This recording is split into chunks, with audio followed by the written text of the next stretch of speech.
Dis so 'n wonderlike voorreg om weer so by mekaar te kan wees en in hierdie reis met waarmee ons is in Efesiërs, is dit so wonderlik om te sien hoe die Here ons harte slyp, alles gerig op hom, gefokus op hom, tot hom, deur hom, met hom.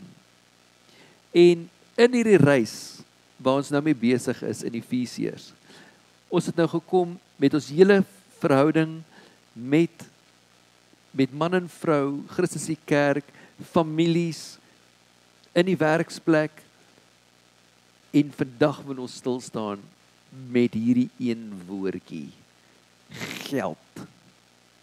Ken julle hom? Ken julle daai ene? Geld. Ek het hom juist so geskryf vandag, dat ons hom kan sê soos wat hy is. Ons sit ons aan finansiële vryheid, of ek weet nie wat ook al nie, maar boetie papi, geld. Dis mos hoe hy klink. En nou, wanneer 'n mens kom met hierdie ene, dan is dit gewoonlik soos in, nee, net nie dit nie.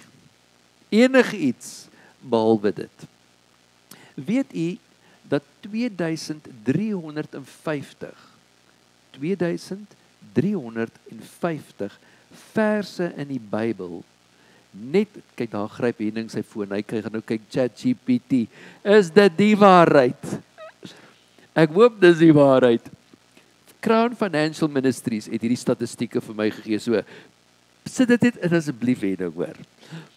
2350 verse wat gaan oor geld, finansies, besittings en dit waarmee ons daaglikse lewe mee besig is.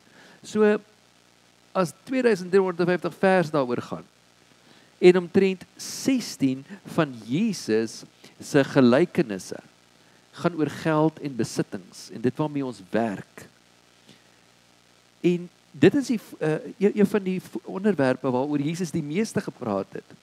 Maar by ons in die kerk het ons dit so hash, want ons wil tog nou nie daaroor praat nie.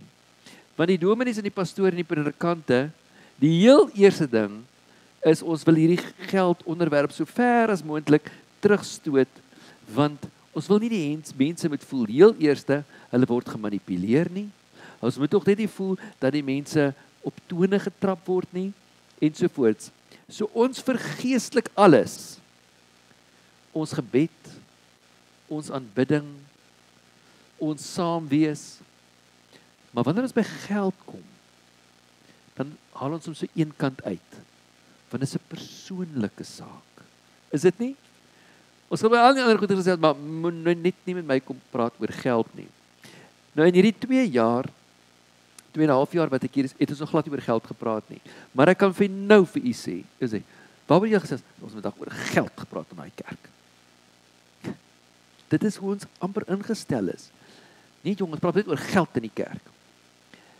Maar omdat ons so versigtig is, om nie iemand aanstoot te gee nie, of wat ook al, is daar 'n leemte in die kerk oor finansies, oor besittings. En dit is iets waaroor ons die meeste stres, en wat die meeste chaos veroorsaak. En wat ek sê, dis myne. Dis myne. En die Here kom en hy sê, my liewe mens, dis deel van ons, van wie jy is. Dis deel van waarmee ons besig is. En die goed het 'n groot impak op ons menswees. En daarom is vrymoedigheid kan hê oor daarom te gesels. So ons vergeestelik alles. Maar wanneer dit by geld kom, dan is dit hier een kant. En dan is dit moeilik vir ons om die Here te vertrou. Want is myne. Ek het hard gewerk daarvoor. Ek het hard gewerk. En die wêreld het gekom en dit so verdraai dat ons nie meer kan sien, maar dis deel van ons aanbidding nie. Dis hoekom ons in die oggende, wanneer ons die finansies ingee, saai en dit wat die Here op ons hart lê, voor aanbidding doen, want dit is deel van aanbidding. Van dit wat die Here vir ons mee in dankbaarheid gee, wat ons mee kan saai en deel, en wat die Here op ons hart lê, om te sit. Maar ons is bekommerd, dat ek nie genoeg gaan hê nie. So ek raak al hoe meer toegesluit in dit. Want ek het hard gewerk daarvoor en dis myne. Is dit nie so nie? Dit is hoe ons daarna dink. Ek werk hard en nou moet ek dit gaan weggee. Wat 'n nonsens is dit hierdie? Maar wanneer ons as kinders van die Here kom sê, Here, asseblief, ek weet die geld en alles behoort aan U. Seën my asseblief, dat ek 'n seën kan wees. En dan seën die Here ons, en dan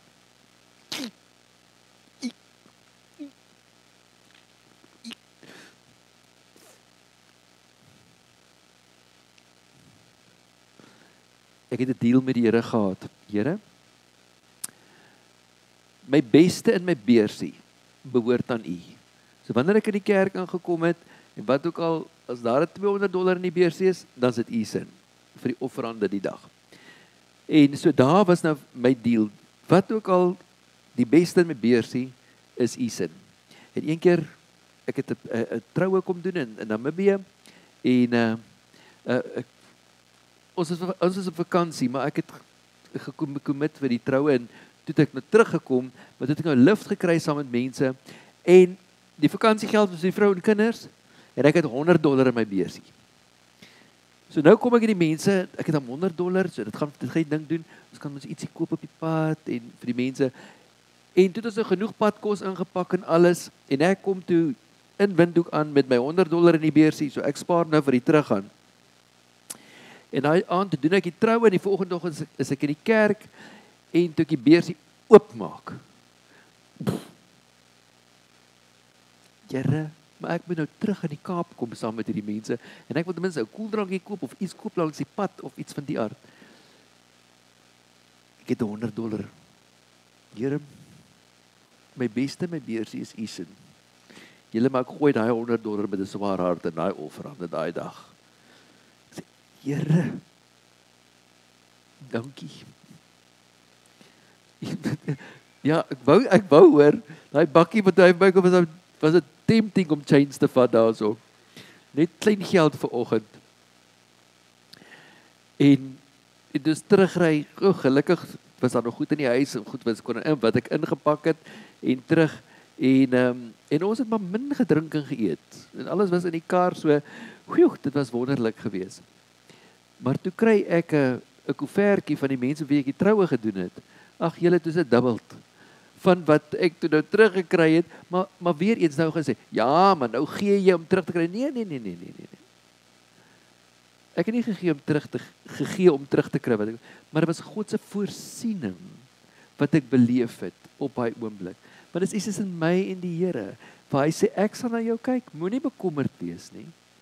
Hou vas aan my. Moenie vashou aan jou geldjies, wat jy toe dink is so precious vir jou nie. Maar ek moet vir julle sê, daai $100 het my gery, hoor. Want ek in die kerk ingestap het, ek besef, o genade, ek het nooit iets gekoop om klein geld te kry nie. Dit was in my gedagtes, julle. Dan moet ek 'n pakkie chips koop, dan het ek dan so klein geld, dan kan ek dan iets wat ek met die pad kan. So, en ek vertel vir julle die storie, omdat dit is deel van ons daaglikse wandel, dit is die manier van ons dink, dit is die manier van hoe ons operate. Maar ek sê baie maklik, Here, alles wat ek het, behoort aan U. En ek weet, U gee my alles wat ek nodig het. Maar sodra ek hy beursie oopmaak en ek sien hy laste geeltjies daar, dan begin ek dan mooi fyn dink en fyn kyk. Is dit nie so nie? Ja, ons moet goeie rentmeesters wees. Maar my energie en my menswees word so vinnig gesteel, as ek sien my bankbalans gaan so,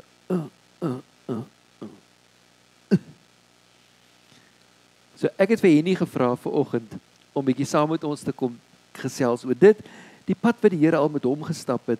Nou, hy is 'n finansiële ou. Hy ken finansies. Hy ken, ek dink baie van julle se finansies wat hier so sit. En hy werk die hele tyd daarmee.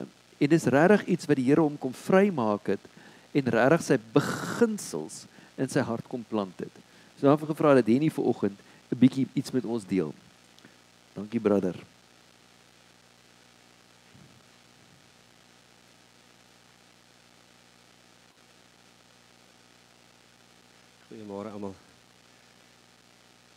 Johan sê ons gaan eerlik wees vandag. In my werk, soos wat hy gesê het, mag ek vir 'n vrou vra wat sy weeg. Mag vrou, gaan dit met jou gesondheid, lyk jou finansies, lyk die bates en die laste. En ja, so kom ons wees 'n bietjie eerlik. Dankie Johan vir die geleentheid. Nou toe, ek het nooit geweet 'n mens kan 'n hele jaar staan op Efesiërs nie. En dit is nog nie klaar. Okay. Maar binne in Efesiërs het ons geleer van wie ek is in God, wat my gawes is, hoe ek pas in die huwelik, hoe ek my kinders moet hanteer, en ons is nou by die werksplek. En binne in finansies, en dan sê ons, Johan het baie van gesê wat ek wel gesê het, maar ons sê baie keer, Here, alles behoort aan U. Alles wat ons doen, is vir U. En nou soos in Efesiërs wat Johan laasweek aangehaal het, sê elke daad van gehoorsaamheid word aanbidding. Elke diens word bediening. Elke taak word 'n offer vir aan die Here, en my integriteit is my getuienis. Dis waar die tekkie die teer slaan. En in my persoonlike journey, Vicky, ek kom dan die Woensdag kerk toe vir die lees die Bybel in 2 jaar. En sjoe, dit is so amazing ek het op 324 bekering gekom, dis al omtrent 25 jaar, wat 'n ou pad stap met God, en nog steeds haal hy vir jou goed uit die Bybel uit, wat jy nooit gesien het, nie van geweet het, en ons staan baie keer in awe. En hierdie tyd wat ons nou lees, het ons dis gelees van in Kronieke en Konings van Dawid se begeerte om vir God 'n tempel te bou. Nou die tempel is in ons dag hierdie. En hy het hierdie brandende begeerte gehad. Nou ons almal ken vir Dawid. Hy was ook partykeer maar 'n Filistyn op sy dag gewees. Maar hy het 'n hart vir God gehad. En soos Johan net gesê het, finansies is deel van aanbidding tot God. En as 'n mens lees van Dawid, het hy vir God gesê, ek wil vir jou huis bou, en die Here het vir hom gesê, nee. Wow. Nee, jy kan nie, want jy het te veel bloed op jou hande, maar jou seun sal dit doen. En baie van ons sal baie keer discouraged raak en sê, okay, sjap, gooi jy nou maar. Maar dit was nie sy hart nie, want hy het God geken, in die diepte van dit wat dit kan wees. En hy het begin by mekaar maak, want hy het 'n droom gehad van hoe die tempel moet lyk. En ons lees in Konings en Kronieke van die abundance wat daar was. En Dawid het vir Salomo geroep en gesê, dis my visie, dis my begeerte. En hy het vir hom gesê, aan goud, aan silwer, aan brons, aan yster, sal daar geen tekort wees nie. Wie van julle het al goud in jou hand gehad? Wie het al silwer in jou hand gehad? In Salomo se tyd was silwer soos klippe in die grond, in die straat gewees. Dis die abundance van die God wat ons dien.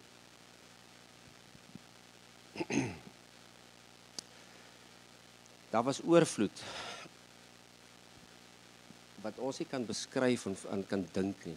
As 'n mens vir ChatGPT vra, dan sal hy seker vir ons kan verduidelik hoeveel goud Dawid van gepraat het.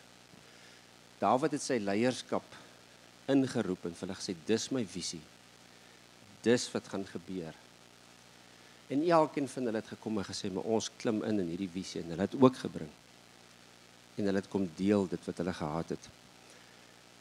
En die vraag het by my opgekom, nou ek het 3 jaar terug het ek hierdie gesprek ook met die gemeente gehad. Die vraag het weer by my opgekom, hoe lyk die abundance in ons huis? Ek het met die bestuur 'n afspraak gemaak en ons het hierdie goedjies gegaan en Vanus gaan nou 'n bietjie deel daaroor. My hart het gebreek. Ek het so gehuil dat ek nie kon praat nie. Toe ek sien wat aangaan in God se huis.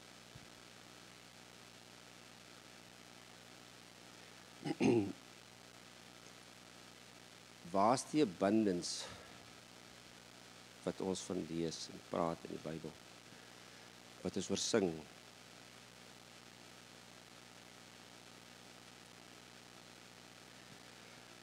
Ons het 'n bietjie deur die finansies gegaan en myself in die rede te val. Ons was nou die dag was ons op 'n beleggingsseminaar gewees op Midgard en al die slim mense het sin toe gekom en hulle het vir ons vertel hoe dit gaan in ons land se finansies.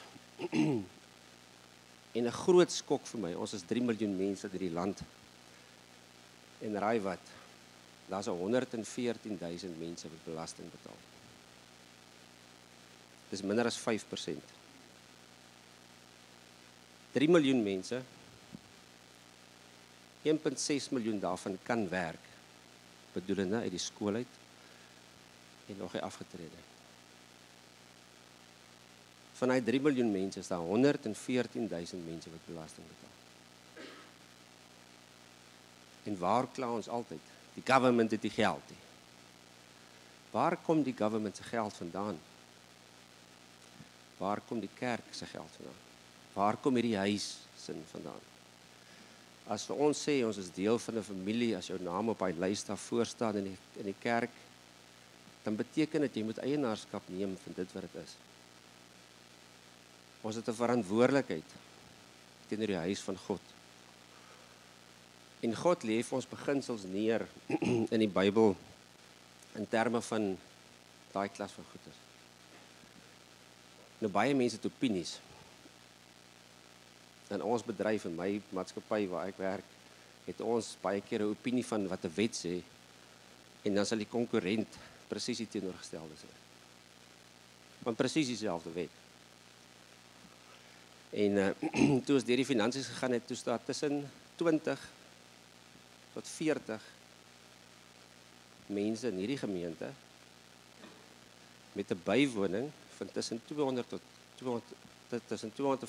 tot 350 mense op 'n Sondagoggend wat elke maand sy 10de gee. Dit lyk soos die government se. Tussen 5 tot 10%. Nou waar kom die ding vandaan?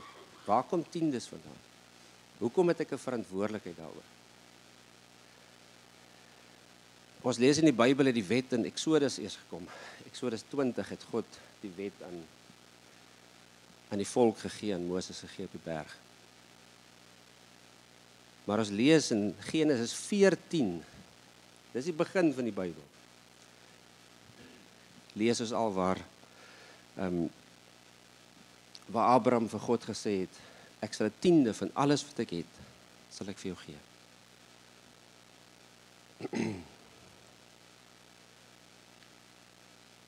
Ons lees in Genesis 28 van Jakob, nadat hy 'n altaar gebou het en God 'n verbond met hom gemaak het, sê hy ook, van alles wat ek het, sal ek 'n 10de gee. Ver voor die wet gekom het, so ons kan nie sê dis die wet nie, en die wet is nou vervul in Jesus nie. Dis 'n hartskondisie, wat ons heeltyd oor in Efesiërs oor gepraat het. En as 'n mens daarvan af verder kan gaan, dan eindig die Ou Testament in Maleagi 3. En dit eindig met 10des. En as ons sê God verander nooit nie, hoekom sal dit vir duisende jare 'n beginsel in God se volk wees? Dan kom ons vandag as jy is jammer, is Ou Testamenties.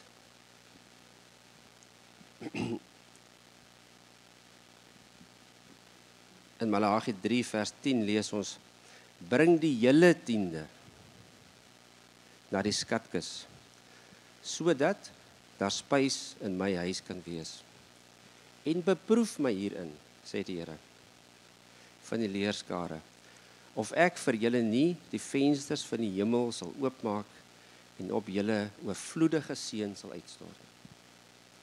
Hy sê, toets my dan.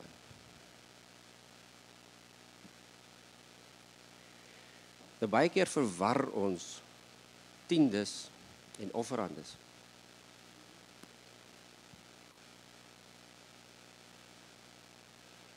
Ons lees in Korintiërs 2 vers 9. Vers 10 sê, God sal saad verskaf om te saai en brood om te eet.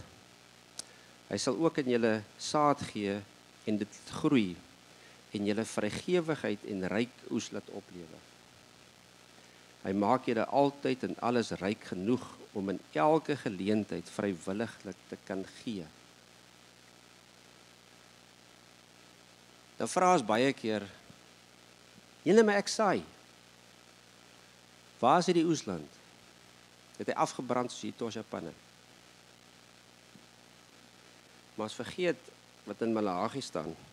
Malagi 3 vers 11 sê, en hierdie gaan oor tiendes. Stap 1. Daar is nie gesaai voordat ons tiendes gegee het. Hier staan, ek sal ook die sprinkaan vir jou afweer, sodat hy die opbrengs van julle grond nie sal verwoes nie. As ons praat van saad, dan praat ons van in die grond gooi, dat daar 'n opbrengs kan wees. Hoe kan jy opbrengs verwag as die sprinkane kom en alles opvreet? En dan wonder jy, wat het nou gebeur? Maar ons verstaan nie die woord van God nie.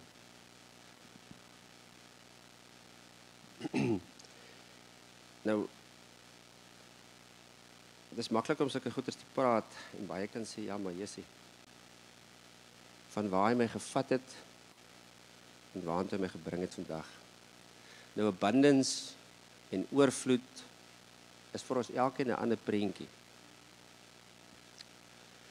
Het jy al na jou betaalstaat gekyk en gedink, jene, is dit regverdig? Hoe kan ek soveel geld kry vir die min werk wat ek gedoen het? Nou, ek het dit al gevra. Because of God's abundance. Dis iets wat jy moet verstaan.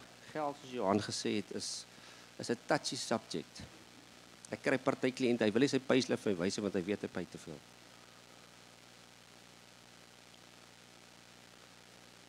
Maar ons kan nie verwag abundance. En as ons na ons huis kyk, soos ek sê, ek het so gehuil. Ek was so geskok geweest. En dit wat ek gesien het. Want hierdie huis het net genoeg elke liewe maand. Daar is nie abundance nie.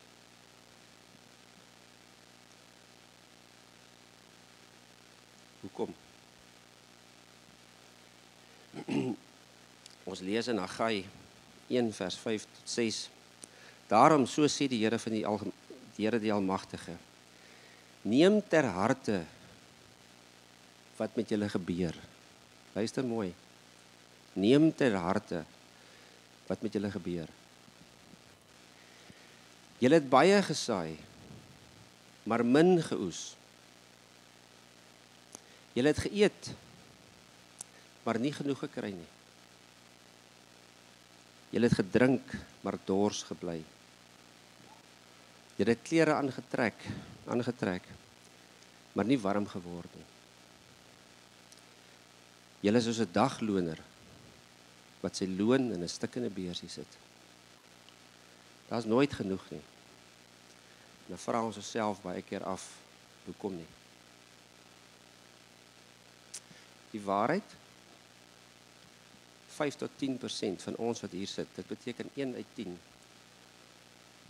bring dit wat God vir jou sê, vir die huis toe. En ons is bang om God te toets. Ons is bang om die Here te vertrou. Ek bly al 14 jaar in my huis, ek het nog nooit my geyser vervang nie. Die element het al 2 keer gegaan, in 14 jaar. Ek het in 'n huurhuis gebly, en daai ding het seker 4 keer in 3 jaar gegaan. God se voorsiening is oneindigend. As ons sulke goed sing, van You Are My All, tot waar strek dit? Tot by jou beste, wat in jou beursie is? Of tot by die vrees van waar gaan ek hiermee uitkom?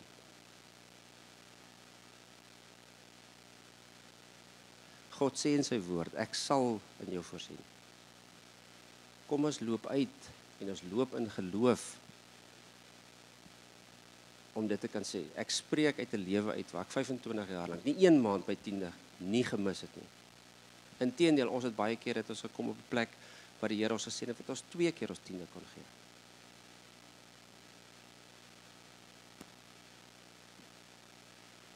Kom ons vertrou God met ons geld, in ons identiteit, in ons huwelik, in ons werksplek, in ons gawes wat hy ons gegee het. Kom ons stap in geloof uit dat die goeders wat ons vanoggend gesing het, 'n werklikheid in ons lewe kan raak. Opbrengs is nie net finansies nie. Opbrengs is ook, jy's met die jam raak net nie op hierdie maand nie. Opbrengs is ook jou gesondheid, jou huis, die wow in God se skepping, wat ons baie keer ervaar. Stap uit in geloof. Vertrou die Here vir dit wat regtig, werklik jou iets kos. Om 'n 10de te gee, as jy R5,000 'n maand gee, as jy R100 'n maand gee, as jy R2,000 'n maand gee. Dit beteken iets. Jy gee van jouself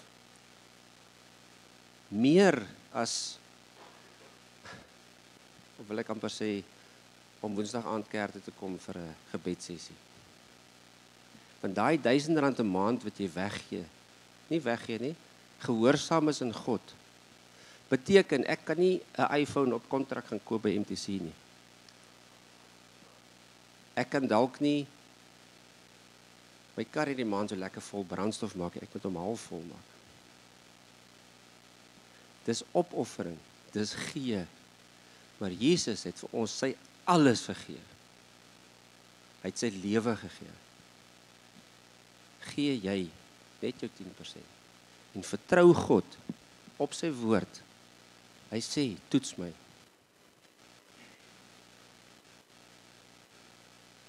Dankie.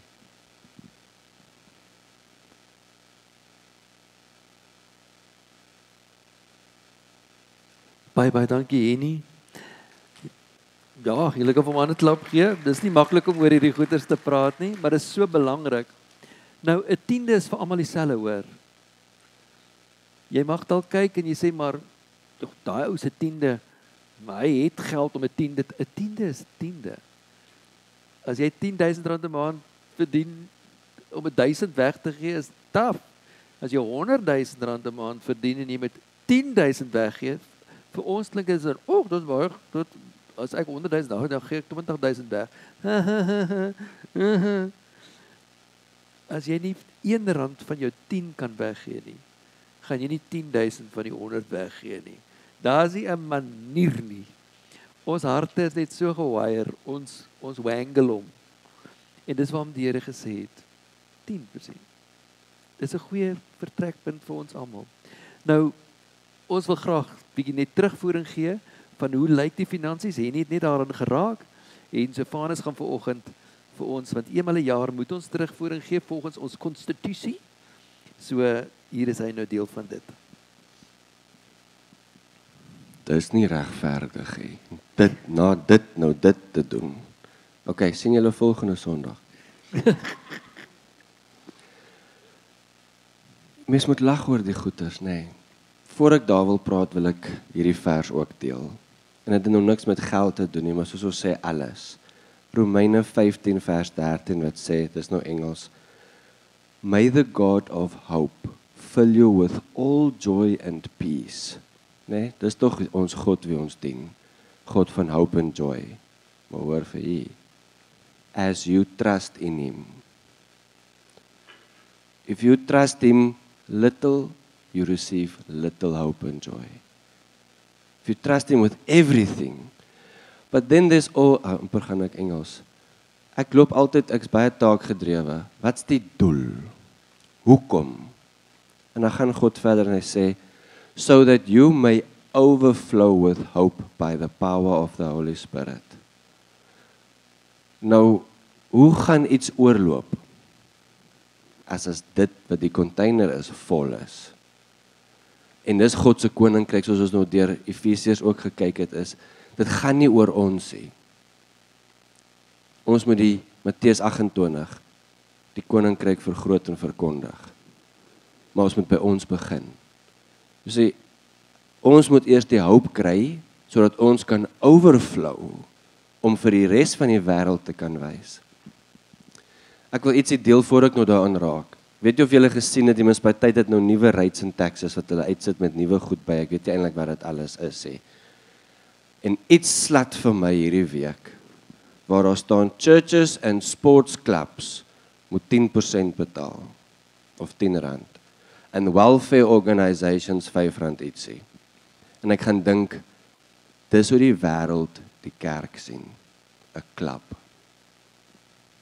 Dit spreek boekdele van wat en wie ons is.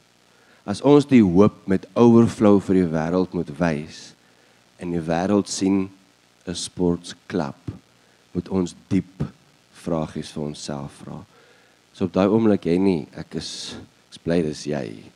En die Here het regtig dit op jou gesit. Dis nie maklik om oor die goed te praat nie, maar dit gaan nie oor geld nie. Dis ons lewe. Elke aspek, wat sien die wêreld? Jesus het in Lukas 20 vers 22 tot 25 gesê, nou, die ouens wil weer vir Jesus kom vang. Jy weet, hulle wil uitvind, maar wat sê hy en sovoorts, die fariseërs en die ouens. En hulle kom vra toe vir hom, hoorie sommer, moet ons belasting betaal? En jy weet, en hy kom en hy sê vir hulle, Lukas 20 vers 22 tot 25, is dit ons geoorloof om aan die keiser belasting te betaal of nie? Maar hy het hulle ligsinnig bemerk en vir hulle gesê, waarom versoek julle my? Wys my 'n penning, wie se beeld en opskrif het dit? Hulle antwoord, dis die keiser se. Nou, 2025, Lukas 2025, dis nou vir ons, in hierdie jaar, 2025. Dis maklik om te onthou. Toe sê hy vir hulle, betaal dan aan die keiser, wat die keiser toekom, en aan God, wat aan God toekom. En dis vir ons almal, want ons almal trek in daai pool in, en ons sê, yes Lord, dat daar spys en drank in die huis kan wees, dat dit kan gaan, van waar dit moet gaan. Dan ek wil afsluit, die musiekspan, julle kan vorentoe kom, met iets wat ek gevoel het, wat die Here regtig op my hart druk, en dit kom daaroor, dat almal van ons, wat verantwoordelik is vir mense, almal van ons, wat geld moet aan iemand betaal, want ons betaal aan almal iets. Die Here lê dit baie swaar op my hart gelê, en ek gaan net die skrifte met u deel, ek gaan niks verder daarop sê nie. In Levitikus 19 vers 13, jy mag jou naaste nie verdruk of beroof nie. Die dagloner se loon mag by jou nie tot die môre toe bly nie. Deuteronomium 24 vers 14 en 15. Jy mag 'n arm en 'n behoeftige dagloner uit jou broers of uit jou vreemdelinge wat in jou land of in jou poorte is, nie verdruk nie. Op die dag self moet jy sy loon gee, sodat die son nie oor hom nie ondergaan nie. Want hy is arm en sy siel verlang daarna, dat hy nie teen jou tot die Here uitroep en dit sonde in jou word nie. Jakobus 5 vers 4. Kyk, die loon van die arbeiders wat in jou lande afgeoes het, wat deur jou agtergehou is, roep uit. En die beroep van die maaiers het gekom tot die ore van die Here van die leerskare. Moenie die geld terughou van die mense nie. Spreuke 3 vers 27 en 28. Hou 'n weldaad nie terug van hom aan wie dit toekom, as dit in jou mag is om dit te doen nie. Sê nie vir jou naaste, gaan en kom terug, dan sal ek môre vir jou gee, terwyl jy dit het nie. Om terug te hou wat aan iemand behoort, is sonde. Dit kom tot die Here en dit sal teen ons stel. Om regverdig en betyds te betaal is deel van daardie aanbidding. En dan wil ek afsluit. Van die gierigheid in 1 Timoteus 6 vers 10. Want die geldgierigheid is 'n wortel van alle ewel. En omdat sommige dit begeer, het hulle afgedwaal van die geloof en hulle self met baie smarte deurboor. Daai geldgierigheid in ons binneste. Geld is nie die probleem nie. Dis nie die probleem. Ons almal het dit nodig, ons funksioneer daarmee. Maar hy sê die geldgierigheid is die wortel van alle ewel. Ek kry nie genoeg nie. Ek moet nog meer kry. En dan gaan my hart toe, en my hart toe gaan, dan gaan my hand toe. Dan wil ek net hê, maar ek kan nie gee nie. En dis deel van ons Vader se hart. Hierin word ons getoets. Baie keer, as jy nie dit vir die Here kan gee nie, geldgierigheid kruip in jou binneste, en jy begin bargain. En dan sê hy hierso, en hulle het afgedwaal van die geloof, en hulle self met smarte deurboor, want geldgierigheid trek ons in. En saai en tiende, daai goeders, ja, daar is 'n opbrengs, maar dit vat iets van jou, en dit toets jou hart.